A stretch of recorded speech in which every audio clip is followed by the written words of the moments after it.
Untuk desa wisata misalnya, itu seperti ini informasi yang tidak dikumpulkan. Misalnya jenis wisatanya apa, nama desa wisata apa, tahun berdiri desa wisata itu kapan.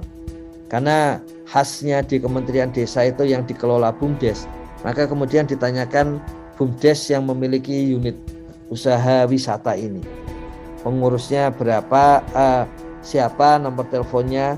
Kalau itu antar desa, BUMDesa wisata, maka desanya mana saja yang ikut serta dalam kerjasama wisata. Nomor badan hukum, kemudian alamat BUMDesnya ya. Kemudian biasa karena ini wisata promosi, maka ada medsosnya. Kemudian sudah masuk dalam aplikasi Desa Wisata Nusantara atau belum, bagaimana soal tiketing. Jadi ini kan mestinya sudah ada di dalam aplikasi kalau ikut ya. Kemudian dicek kembali ke dalam dari kondisi lapangan. Kemudian masing-masing objek wisata itu ditanyakan. Jadi kalau misalnya ada lebih dari satu objek wisata, ditanya lokasinya, karena lokasi BUMDes dengan lokasi objek wisata bisa beda tadi.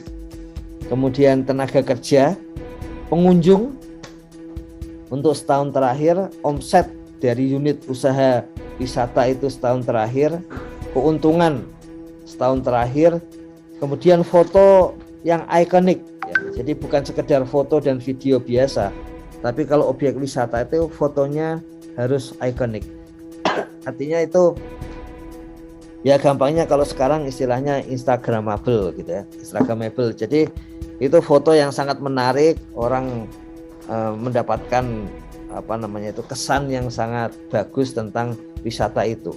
Nah, yang difoto antara lain adalah gerbang masuk objek wisata dan kemudian objek unggulannya.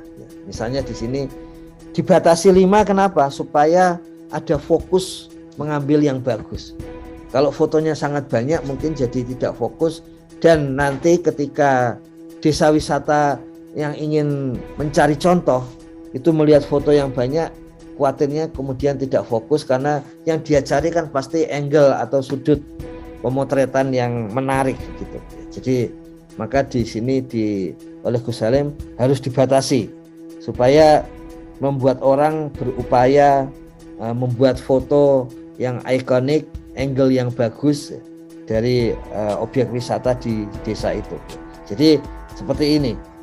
Berikutnya adalah kalau itu homestay ya, maka ditanya seperti biasa alamat, berapa jumlah homestay-nya, berikut berapa jumlah kamarnya di desa itu ya.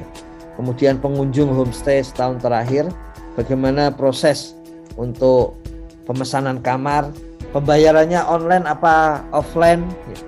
Kemudian omsetnya dari homestay itu setahun terakhir, keuntungannya setahun terakhir, kemudian foto-foto yang menarik. Jadi kemarin ada yang mengirim misalnya di Desa Wisata Nusantara itu, homestay-nya itu, penginapannya itu seperti biasa penginapan sederhana, tapi sudut pemotretannya tidak terlalu menarik ya. Makanya nanti ada homestay tersebut yang akan sudah dilihat oleh tim kreator dan fotografer di Desa Wisata Nusantara yang akan diberi masukan-masukan untuk membuat foto lebih menarik. Bagusnya itu foto homestay itu ya seakan-akan kita wisatawannya itu. Jangan foto dari jauh, foto dari atas seakan-akan kita orang luar. Jadi harus terasa fotonya itu kita wisatawannya. Kita melihat apa pas masuk kamar. Kita melihat apa pas masuk kamar mandi. Kemudian pas masuk ruang dapurnya kita akan melihat apa. Dan tentu saja itu harus kalau dibuat dengan pemotretan yang menarik juga, terutama pemilihan sudut dan kalau kemarin kita lihat lampunya ya, pencahayaannya itu yang masih perlu lebih terang sehingga tidak terkesan kumuh. Karena kalau sebetulnya bagus tapi kurang pencahayaan jadi ada kesan wah ini kok kayak kotor itu, padahal mungkin tidak kotor. Untuk kuliner, jadi ada wisata yang memang khusus kuliner Ada contohnya wisata kopi, ada yang memasukkan ke dalam desa wisata Nusantara itu adalah kopi. Kopinya karena kopinya yang menarik, dan yang berikutnya adalah karena minum kopinya itu berada di sekitar kebun kopi. Jadi itu jenis-jenis kuliner di desa wisata misalnya yang sempat muncul. Di situ juga ditanyakan, karena ini soal kuliner, maka selain lokasi, jumlah pengunjung, makanan favorit. Kalau kita ada di beberapa restoran itu kadang-kadang ada menu yang diberi bendera. Sorry ini, tapi batuknya nggak seperti batuknya Gus Koco, itu penyebabnya. Kalau ini penyebabnya karena terlalu semangat menjelaskan ini Gus. Jadi makanan favorit, kemudian minuman favorit, ini informasi yang digali staf di lapangan, staf. Tidak hanya staf satu unit kerja ini, semua unit kerja itu sudah melalui Bapak Sekjen itu sudah mendapatkan form seperti ini. Jadi tidak bisa melakukan perjalanan dinas, kemudian laporannya biasa-biasa saja.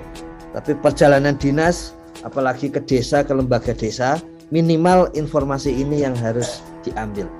Kalau ada lebih nggak apa-apa, bagus, tapi minimal seperti ini. Jadi untuk desa wisata yang kuliner misalnya, makanan dan minuman favorit, pemesanannya bisa online atau hanya offline seperti itu.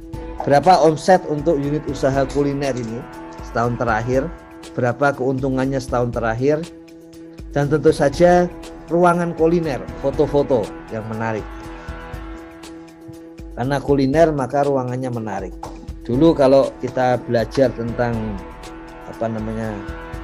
consumer behavior gitu, itu pernah ada yang punya teori bahwa kuliner itu foto sekeliling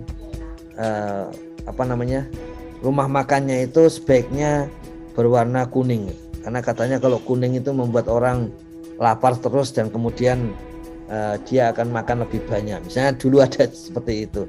Kemudian ada yang menyatakan ini video akan bisa melihat. Kalau dulu teorinya itu kalau pengunjung makanan banyak, maka musiknya harus musik yang cepat, musik yang keras, yang cepat itu, supaya pengunjungnya itu segera makan, segera keluar, sehingga diganti dengan pengunjung lain. Dengan banyaknya pengunjung pas rame itu, maka kemudian keuntungan dari rumah makan menjadi tinggi. Tapi kalau pengunjungnya sedikit, maka musiknya itu harus musik yang lembut, yang membuat orang betah gitu, sehingga ketika orang luar melihat, wah itu ternyata rumah makan itu banyak pengunjungnya. Itu teori lama waktu kami dulu kuliah untuk perilaku konsumen itu. Nah sekarang mungkin beda lagi ya. Mungkin sekarang yang penting di sana ada jenis lagunya tertentu dan sebagainya, mungkin saja seperti itu. Makanya selain foto, video itu ruangan kuliner ini menjadi menarik. Dan kemudian jangan lupa di berbagai YouTube, kemudian di internet, blog-blog itu sudah ada cara memotret makanan dan minuman untuk kuliner, sehingga membuat orang itu terbit selera untuk makan dan minum di situ.